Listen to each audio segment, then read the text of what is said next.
Buenas tardes, señores periodistas. Estamos aquí como todos los miércoles para dar cuenta de los avances que tenemos, los resultados de nuestro Consejo de Ministros y cómo vamos abordando las problemáticas más álgidas que tenemos en el país. Quiero empezar diciéndoles que como gobierno estamos abocados a los asuntos más que son de mayor preocupación en el Estado. Uno de los últimos hechos que ha generado una serie de preocupaciones es justamente los conflictos sociales.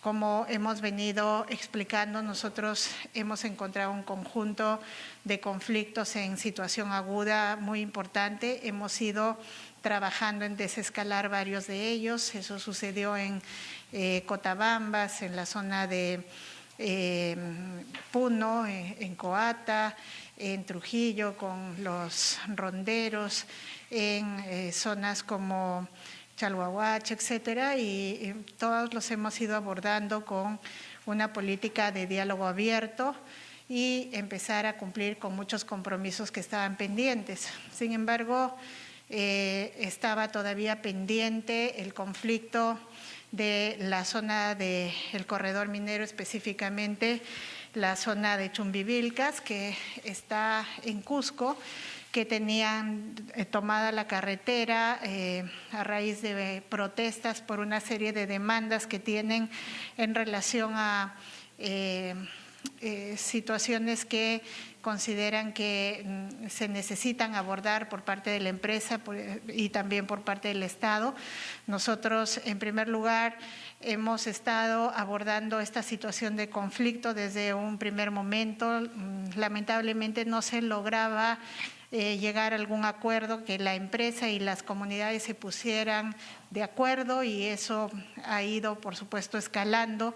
Hemos trabajado en principio en una salida humanitaria porque habían trabajadores que estaban dentro de la empresa minera y que llevaban varios días ahí sin poder salir. Ese pase humanitario se logró hace unos días. Sin embargo, hemos seguido trabajando en retomar el diálogo. El día de ayer hemos convocado a una reunión con las autoridades regionales, el gobernador, con las autoridades locales y las comunidades.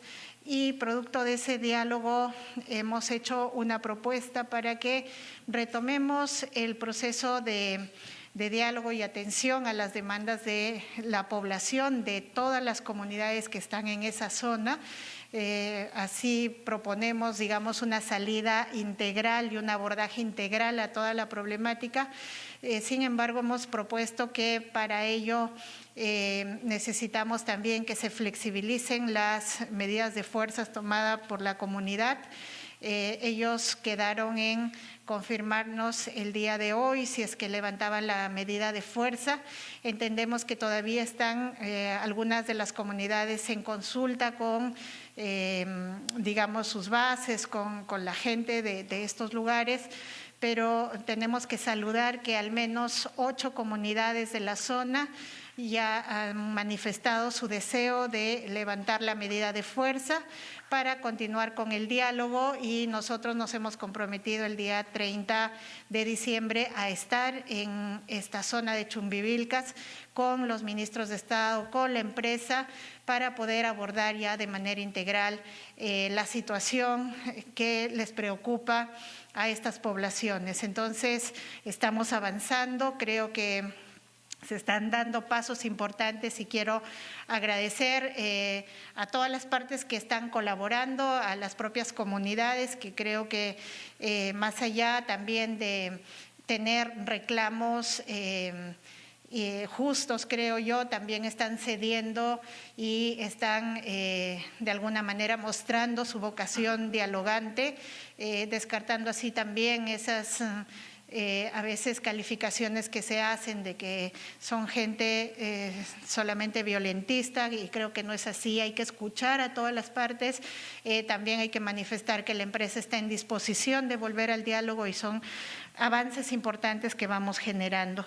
Por otro lado, queremos manifestar respecto a otras situaciones también nuestra preocupación. El día de ayer el Congreso de la República ha aprobado la moción de censura contra el ministro de Educación y son parte de sus facultades constitucionales. A nosotros en realidad nos toca aceptar la decisión tomada por el Congreso de la República, más allá de que no la compartamos, pero nosotros lo que estamos es trabajando en este momento con el presidente de la República para encontrar una opción para ministro o ministra de Educación que garantice en primer lugar el trabajo, la gestión de un sector tan importante como el sector educativo y también que garantice el objetivo principal que tenemos a corto plazo en este momento, que es el retorno presencial a las clases de niños y niñas. Entonces, estamos en esa evaluación y creo que lo importante también es afianzar nuestra decisión a seguir apoyando no solamente la calidad educativa, sino que también apoyar una serie de procesos que están en marcha en este momento y que son importantes resolver dentro de este sector. Estoy con el ministro de Economía que va a comentar algunas de las cosas importantes que se están aprobando en este sector. Muy buenas tardes, muchas gracias por la atención. El tema principal que hemos abordado en materia económica del Consejo de Ministros ha sido la la culminación de la preparación de los decretos legislativos que debemos sacar este año y que se relacionan al impuesto a la renta, y que por tratarse del impuesto a la renta tenemos que aprobarlos este año para que puedan entrar en vigencia el 2022, dado que en esta materia, si no sacamos las normas, los decretos legislativos de este año ya no tendrían vigencia el 2022, sino que solo tendrían vigencia el 2023. Entonces, en esta materia estamos terminando la preparación, de una norma que se refiere a la pesca y conservas de atún, que tienen un problema por la forma como se calcula su impuesto a la renta, y vamos a modificar la forma como se calcula el impuesto a la renta de las embarcaciones atuneras que pescan dentro de las aguas peruanas para darle una facilidad tributaria, digamos, una forma de calcular el impuesto que va a facilitar que esas operaciones se hagan en el Perú y tanto la pesca como la conserva de atún pueda poder impulsarse de mejor medida en el Perú. La segunda medida que nos parece importante en términos de estas medidas tributarias referidas al impuesto a la renta tiene que ver con la promoción de los sectores acuícola y forestal. Son dos sectores que hemos señalado ya en varias oportunidades, que son sectores que tienen un potencial bastante importante en nuestro país. Pensamos que pueden con rapidez multiplicar su producción por 10, por 20, y que amerita dar medidas de incentivos tributarios que tienen que ver con la depreciación acelerada y el porcentaje del impuesto a la renta, y nosotros estamos afinando las normas para poder sacarlas este año. En todos estos casos, bueno, estamos promoviendo diálogo con los sectores económicos, con los grupos emprendedores directamente involucrados, de tal manera que estas medidas puedan ser hechas pues, de la mejor manera para que puedan ser prácticas para el desarrollo de estos sectores. El segundo grupo de medidas que nos parece importante resaltar, que también es importante que salgan este año, se refiere a la prórroga de exoneraciones al IGB que vencen este año. Una de ellas se refiere a lo que se conoce como los apéndices 1 y 2, referidos a bienes y servicios. Por ejemplo, la papa y diversos productos agrícolas están exonerados del IGB de hace muchos años, pero esa exoneración se vence este fin de año y es necesario renovarla. Por ejemplo, la urea y otros fertilizantes están exonerados de IGB, es importante renovar esa exoneración, y como la exoneración vence a fin de año, también es sumamente importante que podamos aprobar esa norma este año. También está en esa misma categoría de exoneración del IGB la emisión de dinero electrónico. Nos parece importante este tema, que es un tema que aprovecha nuevas tecnologías para facilitar el acceso de la población a servicios financieros, la inclusión financiera. Entonces también nos parece sustantivo poder mantener esta exoneración a la emisión del dinero electrónico. En tercer lugar, dos medidas adicionales, o una medida adicional que nos parece importante en este tema, tiene que ver con si se puedan deducir los sobornos, lo que se llama técnicamente pagos por cohecho, como costos de las empresas para el cálculo del impuesto a la renta. Diversos organismos internacionales como OECD e incluso tratados internacionales establecen que es importante que figure explícitamente en la ley que un soborno, un pago por cohecho, no puede ser deducido como costos en materia de impuesto a la renta, porque la empresa dice, bueno, pague esto, lo hace pasar como un servicio, lo descuenta como costo, su utilidad se reduce y paga menos impuesto a la renta. Eso debe ser muy explícito en el sentido que no debe ser permitido, y esa es una norma adicional que estamos, como digo, terminando de afinar para poder promulgarla antes de fin de año. Un tema, creo que es un sexto tema que estoy mencionando, se refiere a los convenios de estabilidad tributaria. En la actualidad el Perú firma convenios de estabilidad tributaria, sin embargo, estos convenios de estabilidad tributaria, como ustedes saben, garantizan a los inversionistas que puedan mantener las mismas tasas de impuestos en el futuro, de tal manera que tengan predictibilidad, estabilidad jurídica respecto a su pago de impuestos. Desde hace ya varios años, para poder acceder a estos convenios de estabilidad jurídica, de estabilidad tributaria, en el sector minero tiene que pagarse una tasa adicional de 2%. ¿No? Entonces, si una empresa minera desea un convenio de estabilidad tributaria, no es obligatorio, pero si desea y si el Estado desea concederlo, tiene que pagar una tasa adicional de 2%. Otros países hacen algo similar. Sin embargo, en el caso del Perú, esa tasa adicional que pagan las empresas por acceder a un convenio de estabilidad tributaria solo se aplica a las empresas mineras. Si una gran empresa en el sector infraestructura, en el sector financiero, cualquier otro sector desea un convenio de estabilidad tributaria, el Estado se lo puede otorgar, pero no le cobra esa tasa adicional. Y en ese sentido, digamos, tiene un beneficio extra que no tiene un contribuyente regular sin un pago correspondiente.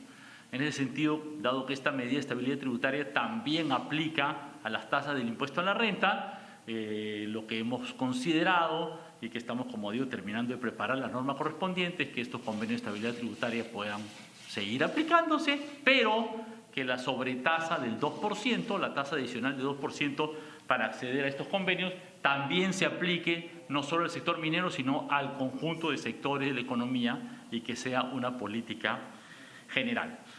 Finalmente, un último tema en el cual estamos ajustando un poquito la legislación de tributación, tiene que ver con algunos impuestos, tributos municipales. Hay varios temas aquí, pero por ejemplo, uno que me parece muy claro es que existe el impuesto al patrimonio vehicular, a los carros, y según la norma actual, alguien que ha comprado un carro, aunque le roben el carro o aunque su carro se incendie completamente y haya pérdida total, tiene que seguir pagando el impuesto al patrimonio vehicular. Esto suena bastante... nos parece mejor que efectivamente si alguien pierde su patrimonio ya no deba estar pagando el impuesto, ¿no? Hay otros ajustes considerados en la parte de tributación municipal. Por ejemplo, hay que ajustar la legislación sobre el impuesto al patrimonio vehicular para que los tractocamiones que por una fisura de la ley estaban dejando de pagar también paguen, así como algunos pequeños ajustes en otros tributos.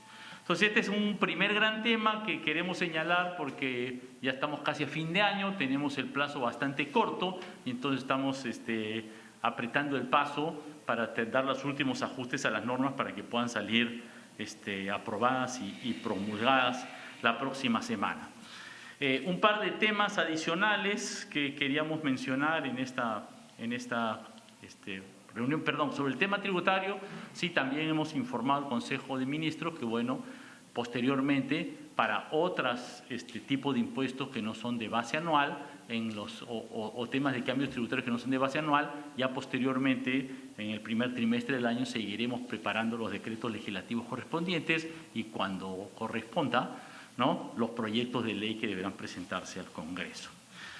Dos temitas más que quería mencionar que se han aprobado en el Consejo de Ministros. Uno, hemos aprobado dos operaciones de apoyo a proyectos peruanos hechos por organismos internacionales. Hemos aprobado un convenio con el Banco Interamericano de Desarrollo por $20 millones, que es en apoyo a bionegocios en la Amazonía, vinculado a zonas de protección, a la protección de la Amazonía, pero en las cuales se puede hacer negocios de una manera sostenible. Entonces el Banco Interamericano de Desarrollo nos está apoyando con $20 millones para ese fin. Y por otro lado, el Banco Mundial nos está apoyando con $70 millones para un proyecto de electrificación rural, de seguir ampliando la frontera eléctrica para aquellas localidades en las cuales ya no son muchas, porque ya la cobertura de electrificación rural ha avanzado bastante, pero para aquellas localidades en las cuales todavía hace falta ampliar las líneas de transmisión y las líneas de distribución, ¿no? Básicamente línea de transmisión secundaria, para poder llegar a nuevas localidades para que tengan electricidad. Entonces ese convenio también se ha informado y apoyado ahora, ¿no? Y tal vez muy brevemente decir que desde el punto de vista económico valoramos especialmente el esfuerzo que los distintos sectores han venido haciendo para resolver el conflicto de las Bambas, para poder abrir el paso y para poder reabrir las operaciones de la empresa minera, siempre manteniendo una buena relación con las comunidades y el medio ambiente. Nos parece que es un esfuerzo importante que se ha hecho por parte de los distintos sectores involucrados en este tema, y nos parece que es muy importante los avances que se están teniendo en ese sentido. Eso sería lo principal que queríamos informar. Muchas gracias. Muchas gracias. También tenemos a nuestro ministro del Interior, que va a informar temas relacionados con el asunto de la salida de venezolanos que justamente se produjo hoy día, se intentó producir hoy día. Buenas tardes. Este procedimiento se inició en rigor el día martes 14 con un requerimiento a la Cancillería a efectos de que realizara gestiones ante la Cancillería de Venezuela en relación a dos aspectos puntuales. Uno, para el uso del espacio aéreo, esto es el sobrevuelo del espacio aéreo de Venezuela, y dos, se permita aterrizar en forma temporal para dejar a los ciudadanos venezolanos. Eso como primer punto. Segundo punto, el viernes 17, entiendo, la Cancillería efectuó los requerimientos y las solicitudes respectivas en cumplimiento y en ejercicio de sus funciones ante la Cancillería de Venezuela. Por otro lado, se coordinó por parte de mi despacho con diversas dependencias policiales, como la Subcomandancia de la Policía Nacional, la Dependencia de Seguridad del Estado de la Policía y la Dirección de Investigación Criminal, aparte con Migraciones. Tercer punto, se coordinó porque este es un tema que no solamente compete al Ministerio Interior, sino que participan diversos sectores. Cancillería, Ministerio Interior y también el sector defensa, porque el sector defensa nos ha proporcionado el avión y la tripulación de la Fuerza Aérea del Perú. En tal sentido, por eso se programó con el debido tiempo para hoy día el operativo de expulsión o repatriación de ciudadanos venezolanos. Esto no se pudo materializar porque Ecuador y Colombia, por ejemplo, dieron la autorización casi de inmediato. Pero, sin embargo, Venezuela finalmente no dio la autorización para los fines que habíamos requerido, y es por eso que esto se ha tenido que diferir, suspender hasta una nueva fecha. La decisión se basa en la decisión del Estado soberano de Venezuela de no brindar la autorización respectiva. Entonces, eso es lo que yo puedo adelantar. ¿Y por qué se estaba expulsando a estos ciudadanos venezolanos? básicamente por incumplimiento del decreto legislativo 1350, que regula el ingreso y salida del territorio nacional de personas nacionales y extranjeras. ¿Por qué la expulsión? Porque habían, según la información con la que contamos, habrían brindado información falsa ante la autoridad migratoria para obtener una situación regular en el Perú. La policía obtuvo información que los ciudadanos venezolanos registraban antecedentes policiales en Venezuela por diversos tipos penales, por diversos delitos. Esto determinaba una causal de expulsión. Todos los que estaban en el vuelo programado tenían una resolución de expulsión de migraciones. En tal sentido, son 41 ciudadanos venezolanos, 31 varones y 10 mujeres.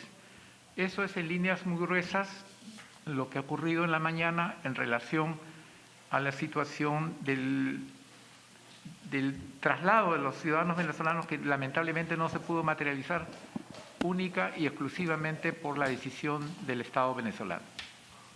Muchas gracias. También tenemos al ministro de Salud, quien informará sobre las medidas contra el COVID. Adelante, por favor.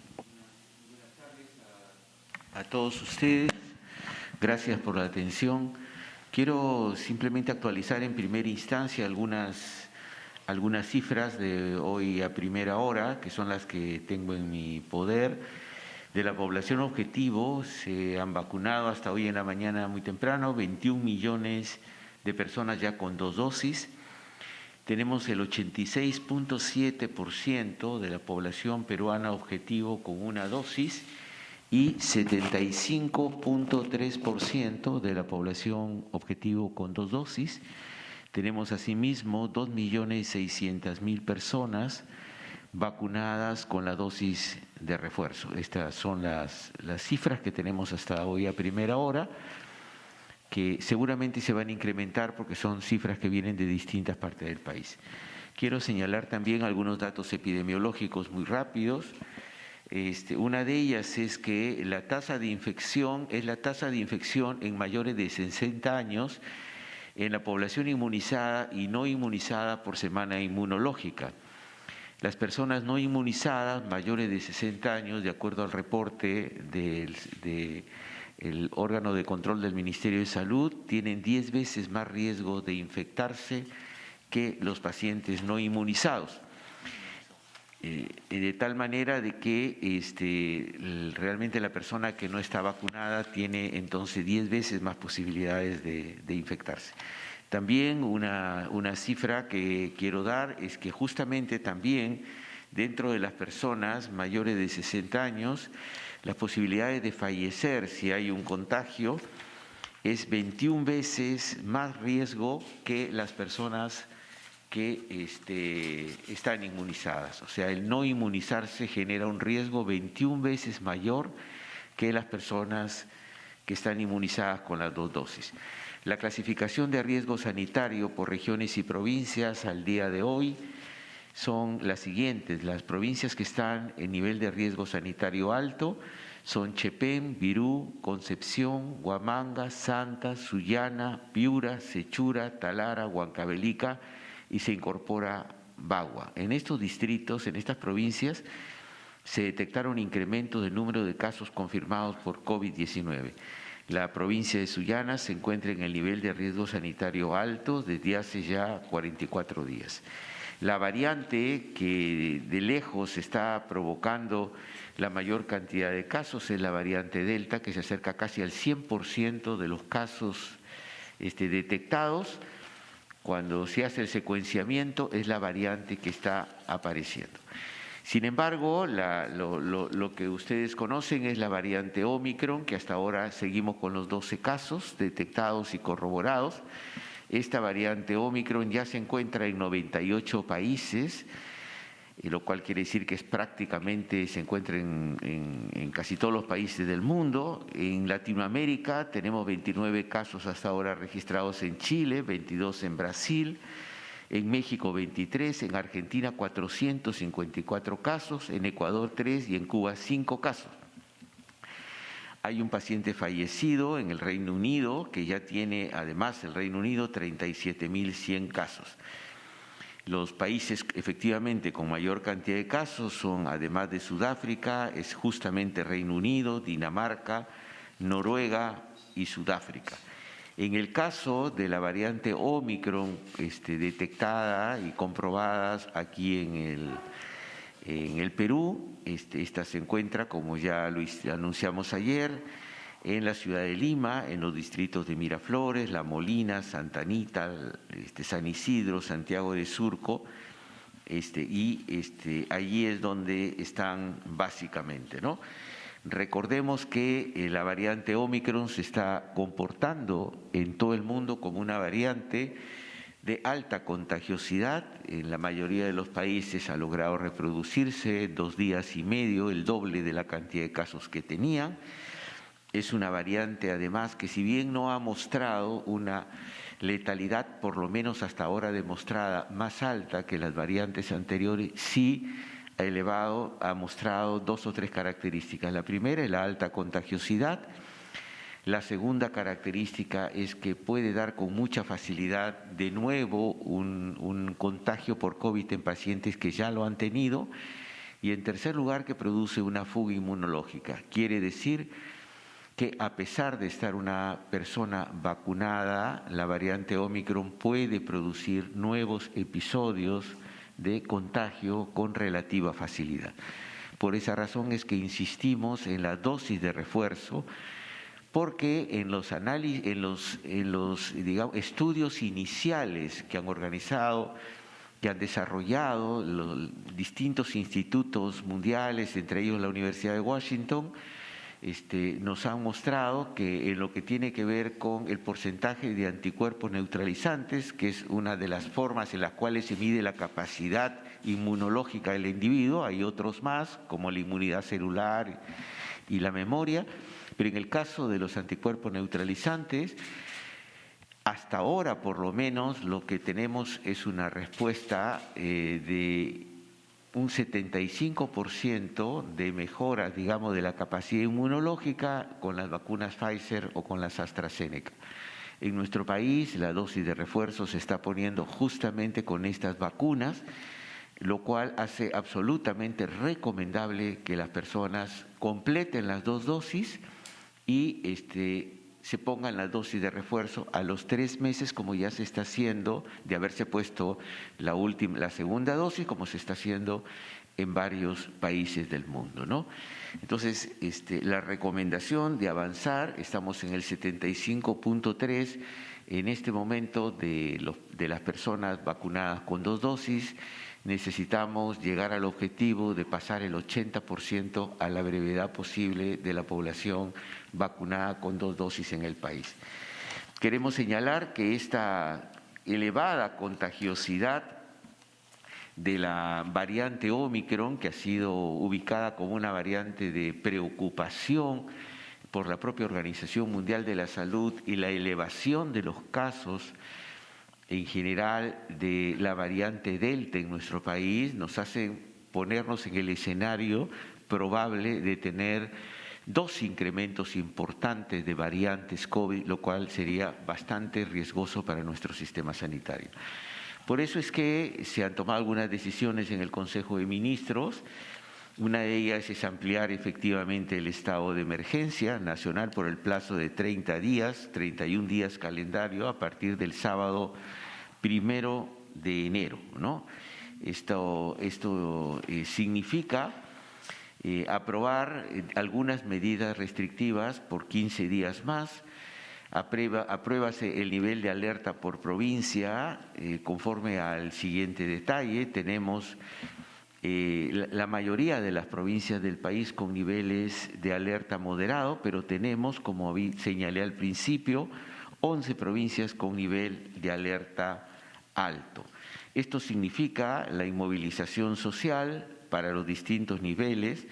Los de alerta moderado es desde las 2 de la madrugada hasta las 4, los de alerta alto es desde las 23 horas hasta las 4 horas del día siguiente, también de lunes a domingo.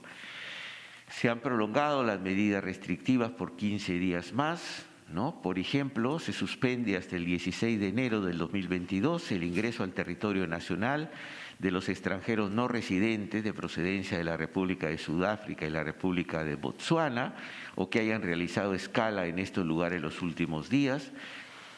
Hasta el día 16 de enero del 2022, en las provincias que se encuentran en el nivel de alerta extremo, no se hará uso de la zona de descanso. No tenemos, por suerte, en este momento provincias con nivel de alerta extremo, ¿no? Según el nivel de alerta por provincia, se han tomado distintas medidas.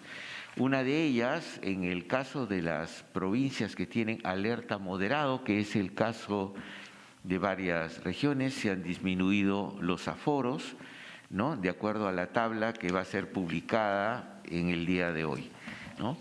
Por otra parte, se toma la disposición de que el servicio de transporte urbano interprovincial de pasajeros, que viene cumpliendo los lineamientos aprobados por el Ministerio de Transportes y Comunicaciones, se mantiene de tal manera que los pasajeros de servicio de transporte interprovincial terrestre mayores de 18 años, en todos los niveles de alerta, solo podrán abordar si acreditan su dosis completa de vacunación en el Perú o en el extranjero, o en su defecto una prueba molecular negativa con fecha de resultado no mayor de 72 horas, ¿no?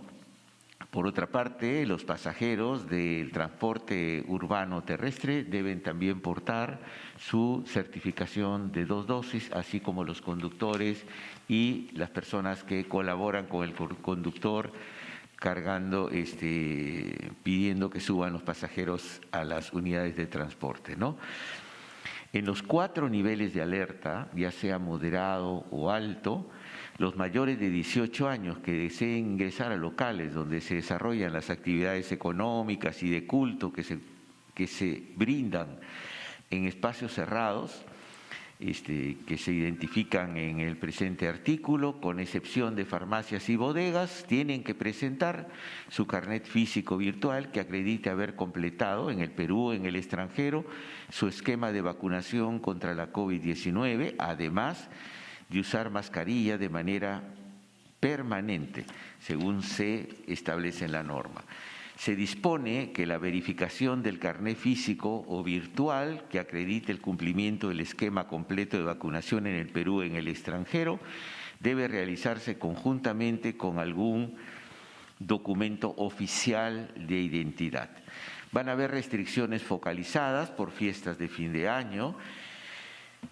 En las restricciones focalizadas se dispone la inmovilización social obligatoria de todas las personas en sus domicilios el viernes 24 de diciembre del 2021 y el viernes 31 de diciembre del 2021, desde las 23 horas hasta las 4 horas del día siguiente, en las provincias de nivel de alerta moderado, estando prohibidas las aglomeraciones, las reuniones y eventos sociales excluidas las reuniones de las reuniones familiares más estrictas, donde las personas conviven en las casas, ¿no? Asimismo, para los días 25 y 26 de diciembre del 2021 y los días 1 y 2 de enero del 2022, queda prohibida la venta y consumo de bebidas alcohólicas y venta de alimentos en las playas, en los ríos, en las piscinas públicas, a nivel nacional. De tal manera es que, bueno, también, por supuesto, los municipios, de acuerdo a la evaluación de cada una de las playas, pueden disponer de ordenanzas adicionales, pero en principio en esta disposición de lo que se trata es de si concurren a las playas, deben hacerlo con su certificación de vacunación, y queda prohibido el consumo de bebidas alcohólicas y comidas en las playas o en las piscinas, ¿no?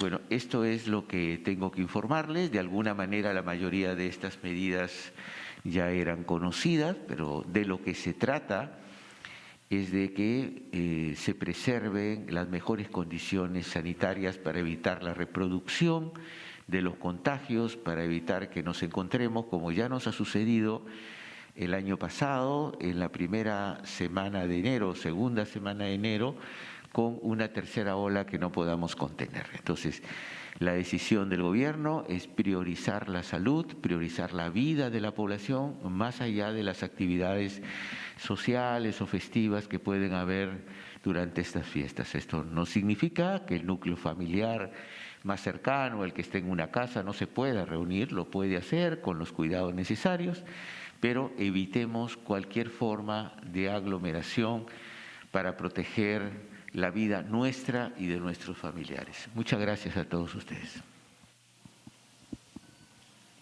Han sido las palabras del ministro de Salud, Hernando Ceballos, quien informó que al momento ya se han inmunizado al 73.3% de población objetiva peruana con las 2 dosis y otro 86.7% ya tiene una dosis. También se ha informado que son 2.600.000 las personas que ya tienen la tercera dosis de refuerzo, esto según cifras entregadas hoy en la mañana. Se ha dado inicio a las preguntas de prensa. Antes se le consulta a la presidenta del Consejo de Ministros, Mirta Vázquez, si ya se ha entregado la lista de visitantes a la vivienda de Breña en el pasaje Zarratea, donde se especula que el presidente habría sostenido reuniones con empresarios y otras personas. Escuchemos lo que dice. El tema de estas presuntas irregularidades en un contrato que se ha firmado con Petroperú, eso ya saben ustedes que están en investigaciones, incluso la Fiscalía está haciendo diligencias. El presidente nos ha reafirmado su total disposición a facilitar estas investigaciones. De hecho, la Fiscalía ha estado estos días aquí.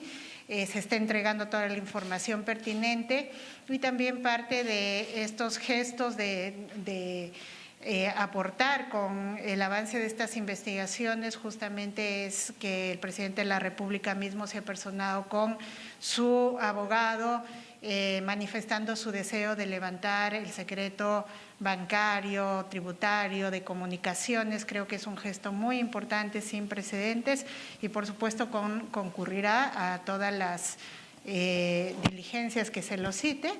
Eso es el curso de las investigaciones, lo mismo que en cuanto a la casa y a las visitas en la casa de Zarratea, donde se están mandando la información requerida, se están precisando algunos datos, pero todo esto está corriendo, digamos, su curso correspondiente y pronto seguramente ustedes tendrán conocimiento de las diligencias que se ha hecho para atender todo este tipo de requerimientos. Gracias. La siguiente pregunta está a cargo de Yana Pachacamac, de Exitosa. Sí. Ministro, ¿qué tal? Lo Buenas dicho por el tardes. presidente Pedro Castillo, quien ha mostrado su disposición a colaborar, facilitar las investigaciones que realiza la Fiscalía Anticorrupción, tanto en el caso Petroperú como en el caso Provías, incluso el de las supuestas reuniones que habría sostenido el mandatario con empresarios en la vivienda de Zarratea. Esos 41 ciudadanos venezolanos han sido puestos Ahora en se le libertad, consulta a la jefa del gabinete ministerial por los 41 ciudadanos venezolanos que no pudieron ser expulsados del país por, como lo señaló el ministro Avelino Guillén hace unos minutos, dado que el país venezolano no permitió que se sobrevuele su territorio. Vamos a escuchar lo que dice el titular del sector del interior. El operativo no se materializó básicamente porque lamentablemente las insistentes comunicaciones que nosotros realizamos con la Cancillería venezolana no obtuvimos respuesta. Inclusive el propio presidente de la República trató de comunicarse con el presidente Maduro, entiendo yo, en la mañana. La información reciente que tengo es que recién en horas de la tarde el presidente Maduro se habría comunicado con el presidente Castillo, pero no conozco el contenido de la conversación ni el resultado de ese diálogo. tenían que ser puestos en libertad porque para que estén privados de su libertad más de 24 horas, en todo caso se requiere un mandato dictado por un juez y eso no se cuenta. Es por eso que alrededor de las 11 de la mañana se levantó las actas respectivas y se procedió a dar libertad a los ciudadanos venezolanos. Lo que nosotros queremos tener claro es que la información actual que tenemos es que ninguno de ellos tenía, estaba involucrado en hechos delictivos en Perú. Lo que sí somos claros es que habrían vulnerado lo normado en el decreto legislativo 1350. Esa es la información que tengo y Migraciones expidió las resoluciones de expulsión pertinentes. En base a eso es que se organiza este operativo, teniendo en cuenta una serie de antecedentes también, ¿no? Todos hemos visto la agresión que fue víctima a un policía por parte de 2 ciudadanos venezolanos. Uno de ellos está privado de su libertad con mandato de prisión preventiva por 5 meses y la dama que lo acompañaba no ha sido ubicada, ¿no? Entonces, se tiene algunos datos de identificación de ella. La policía está tras ella porque también está involucrada en el hecho, pero todavía, entiendo, no ha sido ubicada. Eso es lo que puedo informar. Lo que tenemos claro es que el Ministerio de Interior va a respaldar cualquier acción que tenga que ver con la disminución de la actividad delictiva. Nosotros vamos a agotar los esfuerzos necesarios con la finalidad de que la imagen de inseguridad ciudadana que percibe y padece toda la población disminuya, y para ello estamos adoptando en estas fiestas una serie de medidas con la finalidad de tener una respuesta rápida y eficaz frente a la conducta delictiva. Eso es todo. Sí, con respecto al ministro o ministra de Educación, todavía no tenemos en este momento ningún nombre porque se está evaluando. Apenas anoche nos han comunicado oficialmente el tema de la censura. Hay un procedimiento que se tiene que seguir con la renuncia, la aceptación de la misma. Mientras tanto, estamos haciendo las evaluaciones correspondientes y los requisitos para nosotros. Los únicos requisitos es que sean las personas, una persona calificada técnicamente, idónea para ejercer una gestión tan importante como la que realiza el Ministerio de Educación. Gracias. Seguimos con Yanela Aguirre, del diario La República. Buenas tardes, ministros. ¿Qué tal? Para la ministra Mirta Vázquez, en tanto a este proyecto de ley que buscaba el Congreso de alterar justamente la reforma universitaria y la conformación interna de la SUNEDU, el saliente ministro Gallardo apoyaba en parte esta conformación, de poder, digamos, interceder en la conformación de los integrantes de la SUNEDU. Finalmente, ¿cómo es que por parte del gobierno van a apelar esto en caso se aprobara este proyecto de ley de que vuelva la autonomía de estas universidades y que se reforme la SUNEDU? Y segundo, en cuanto al regreso de clases, la vacunación de los profesores, en caso los profesores no se quieran vacunar, porque teníamos el ejemplo de los propios congresistas, que hay congresistas, ya 2 congresistas confirmados con COVID que no se quieren vacunar, que no se ha dispuesto ninguna medida, digamos, radical. En el caso de los profesores, ¿también será igual, teniendo en cuenta que se pueden exponer una gran cantidad de niños? Muchas gracias. Sí, bueno, respecto a la primera pregunta, yo quiero aclarar que nosotros discutimos en el Consejo de Ministros con el ministro Gallardo el tema de las propuestas de ley que se habían discutido en el Congreso y que ahí estábamos todos de acuerdo que no eran las propuestas que se necesitaba para mejorar la calidad educativa. Entonces, siempre de nuestra parte tenemos la preocupación de que podamos fortalecer más bien el proceso de la educación universitaria, pero creemos que estas no eran las propuestas pertinentes. Esperemos que el Congreso la debata bien y miremos que estas propuestas, si no son las más idóneas, seguramente que nosotros las observaremos, ¿no? Y respecto al tema de cómo vamos a abordar el tema de los maestros, nosotros estamos incentivando la vacunación, sobre todo de los maestros, porque es una meta importante para iniciar las clases presenciales. Para todos los ciudadanos, incluyendo los maestros, ahora ustedes saben que hay medidas obligatorias con el tema del carnet de vacunación. Yo creo que con eso se va a avanzar, pero estamos igual pidiendo información de cuál es la brecha todavía de maestros que falta vacunar para mirar una estrategia para que se pueda apoyar y avanzar en cubrir esta brecha. Muchas gracias. Sí, solo para ampliar la pregunta de la señorita periodista. Actualmente tenemos alrededor del 89% de los docentes vacunados en el país, tanto en la zona urbana como rural. Esperemos que esta cifra se siga incrementando en lo que resta del mes y poder superar el 90% de los docentes. En mi opinión, deberían estar vacunados para poder reiniciar las clases. Gracias. La última pregunta está a cargo de Katia Gutiérrez, de Canal N. Ministros, buenas tardes. Muchas gracias.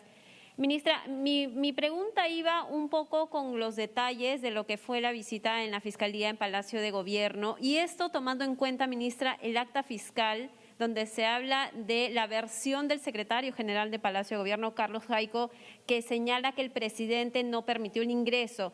Y esto genera dudas a partir, además, de la nota de prensa que envía al día siguiente Palacio de Gobierno, que aclara que el presidente no dio esa orden de no ingresar. Entonces, queríamos saber si usted conversó con el presidente los detalles justamente de esta diligencia. ¿Y qué va a pasar con el secretario general de Palacio de Gobierno, Carlos Jaico, que tenemos entendido que está de viaje? Una consulta más y una última. Han hablado de cambios en el gabinete, que es lo que se especulaba ya en los últimos días también. Y justamente, al parecer, el presidente lo dijo ayer en la reunión con los periodistas que iba a renovar el gabinete ministerial y, a propósito, además, que iba a dar entrevistas a partir del próximo año. Muchas gracias.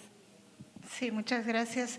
Miren, respecto al tema de las diligencias en el Palacio de Gobierno, nosotros tenemos la versión que justamente ha sostenido los miembros encargados, digamos, de el despacho presidencial ayer en un comunicado que más bien manifiestan de que se ha dado todas las facilidades del caso para que la Fiscalía pueda realizar los actos correspondientes. Hoy día el presidente de la República también nos ha informado en el Consejo de Ministros que se están dando esas facilidades y que se está entregando toda la información que requiere el Ministerio Público. Nuevamente vuelvo a reafirmar que el presidente ha manifestado su voluntad de colaborar con estas investigaciones y creo que en ese sentido, si ha habido algún impasse, lo importante es que hay una disposición de entregar todo el material que requiera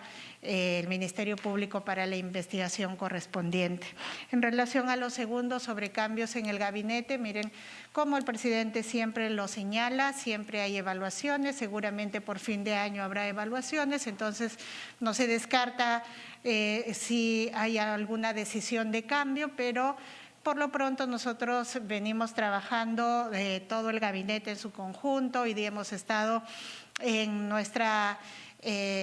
una de las últimas sesiones del año haciendo balances y también mirando cuáles son los objetivos para el próximo año. Muchas gracias. Lo del secretario general, yo entiendo que está en este momento de viaje, pero el presidente no nos ha comunicado nada al respecto. Hay simplemente esta versión oficial en relación a que sí se ha efectuado, digamos, las diligencias dentro de Palacio, dando las facilidades correspondientes. Muchas gracias. Ha finalizado las palabras de la jefa de gabinete, Mirta Vázquez, y con esto culmina la conferencia de prensa tras el Consejo de